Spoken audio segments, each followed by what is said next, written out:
ఇంధన భద్రత ఆపరేషన్ ప్రారంభించబడింది. అమెరికా వెనక ముందు ఆలోచిస్తూ అడపాదడపా ఎత్తుగడలను పూర్తి విరుద్ధంగా భారత ప్రభుత్వం ప్రపంచంలోని అన్ని అగ్రరాజ్యాలను నిశ్చేష్టులను చేసే ఒక వ్యూహాత్మక చర్యను చేపట్టింది. భారత ప్రభుత్వం ఒక స్పష్టమైన సందేశాన్ని పంపింది.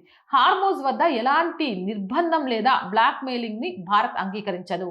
దాని తర్వాత హార్మోజ్ మార్గం ద్వారా భారత నౌకలు ప్రయాణించడం ప్రారంభించాయి. మార్చి 30న ట్రంప్ వెనక్కి తగ్గే సంకేతాలు ఇచ్చిన వెంటనే ఇరాన్ పార్లమెంట్లో జలసంధిపై సుంకం విధించే ప్రతిపాదనను ఆమోదించింది. దీనికి ప్రతిస్పందనగా మరియు తన ఇంధన భద్రతను కాపాడుకోవడానికి భారతదేశం ఆపరేషన్ ఇంధన భద్రతను ప్రారంభించింది. తత్ఫలితంగా భారత నౌకలు మరియు పౌరుల భద్రతను నిర్ధారించడానికి హార్మోజ్ జలసంధి సమీపంలో 5కు పైగా భారత నావికాదళ యుద్ధ నౌకల బృందాన్ని మోహరించారు. భారత ప్రభుత్వం ఈ విషయాన్ని చాలా స్పష్టంగా తెలియజేసింది.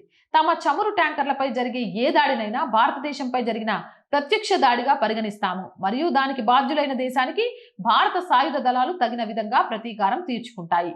ఇది కేవలం బెదిరింపు ప్రదర్శన కాదు, ఖచ్చితమైన వ్యూహం మరియు అచంచలమైన విశ్వాసంతో నడిచే ఒక ఆపరేషన్. ప్రపంచంలోని ఏ ఒక్క అగ్రరాజ్యానికి కూడా భారతదేశం యొక్క ఈ చర్య గురించి కనీస సూచన కూడా లేదు. ఇక విక్రాంత్ విషయానికి వస్తే అది కూడా ఎంతో దూరంలో లేదు. సుమారు 1200 నుంచి 1800 మీటర్ల దూరంలో ఒక నిమిషబ్ద శక్తిగా మోహరించి ఉంది. అవసరమైతే ముందుకొస్తోంది. ప్రత్యక్ష ఉపగ్రహ చిత్రాలను తన మిత్ర దేశాల నుంచి సేకరించడం ప్రారంభించింది. ఏదైనా సంభావ్య దాడి జరిగినప్పుడు ఆ దాడికి మూలాన్ని తక్షణమే గుర్తించి తద్వారా వేగవంతమైన ప్రతీకార దాడులను చేపట్టే వీలు కల్పించడమే దీని ముఖ్య ఉద్దేశం. ఇదే నవభారతం.